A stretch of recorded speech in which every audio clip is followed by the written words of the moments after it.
আমি ট্রমাটাইজড, আমি নর্মাল সিচুয়েশনে নেই। আপনারা বিশ্বাস করেন, আমার পুরো শরীরে জখম, আমি শল দিয়ে নিজেকে ঢেকে রেখেছি। আমার তো এভাবে আপনাদের সামনে আসার কথা ছিল না। আপনারা প্রত্যেকটা মানুষ যদি পারেন আমাকে মাফ করে দিবেন, আমার কোনো কথা কেউ মনে নেবেন না। আমি মেন্টালি একদমই সুস্থ নাই। যদি পারেন আমার পাশে থাকবেন, আর যদি না পারেন তাহলে অন্তত এই ট্রল করা থেকে দূরে থাকুন। আমি বাঁচতে চাই, আমার পরিবার আমাকে পুরোপুরি সাপোর্ট দিচ্ছে। আমার মা 24 ঘন্টা আমাকে দোয়া করে ফু দিচ্ছে যাতে আমি নর্মাল লাইফে ফিরতে পারি। কিন্তু এই ট্রমা থেকে আমার মনে হয় না যে আমি এত সহজে বের হতে পারবো। কারণ একটা মানুষের, আমি ওই মানুষটা যখন আমাকে মারছিল তার আমি বারবার পা ধরছিলাম যে আমাকে প্লিজ মাফ করেন, আমি আপনাকে চিনি না। এবং সে অনর্গল মেরেই যাচ্ছে, সে মেরেই যাচ্ছে, সে মেরেই যাচ্ছে, সে মেরেই যাচ্ছে, সে থামছে না, সে থামছে না, সে তার মতো বলে যাচ্ছে আর মেরে যাচ্ছে।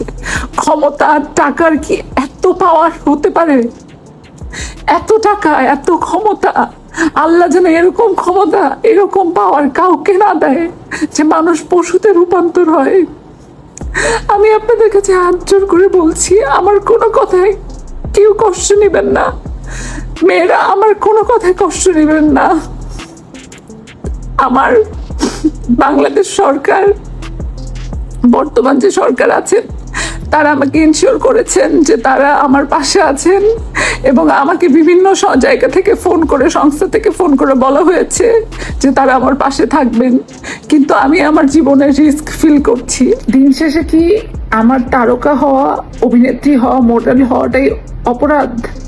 যদি অপরাধ হয়ে থাকে তাহলে আমি অপরাধী, কিন্তু আমার গায়ে হাত দেওয়ার অধিকার কার? ফোকাসটা তো এখানে থাকা উচিত।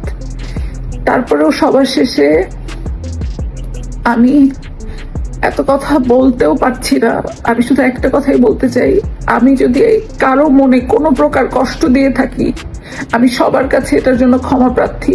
আমাকে ছোট মানুষ ভেবে এবং আমাকে আপনাদের বোন ভেবে মাফ করে দিবেন এবং আমি যেন জাস্টিসটা পাই এটার জন্য আমার পাশে থাকবেন। এবং আমার সাংবাদিক ভাই বোনদেরকে আমি যখন যেভাবে চেয়েছি পেয়েছি। আমার সহকর্মীরা অনেকে আমার পাশে থেকেছেন। তবে মেয়েদের কিছু কমেন্ট পড়ে আমার বুক ভেঙে গেছে। এটা নিজেদের সাথে, আমার কোনো শত্রু মেয়ের সাথেও যাতে এটা কোনোদিন না হয়। আমাকে আপনারা দোয়া করবেন আমি যেন সুস্থ হয়ে আবারও সেই চিরচেনা স্নিগ্ধা, সুন্দর মিষ্টি ভাবে আপনাদের সামনে আসতে পারি, আমার ক্যারিয়ারটাকে সুন্দরভাবে সামনের দিনে নিয়ে যেতে পারি। আমার জন্য আপনারা সবাই দোয়া করবেন।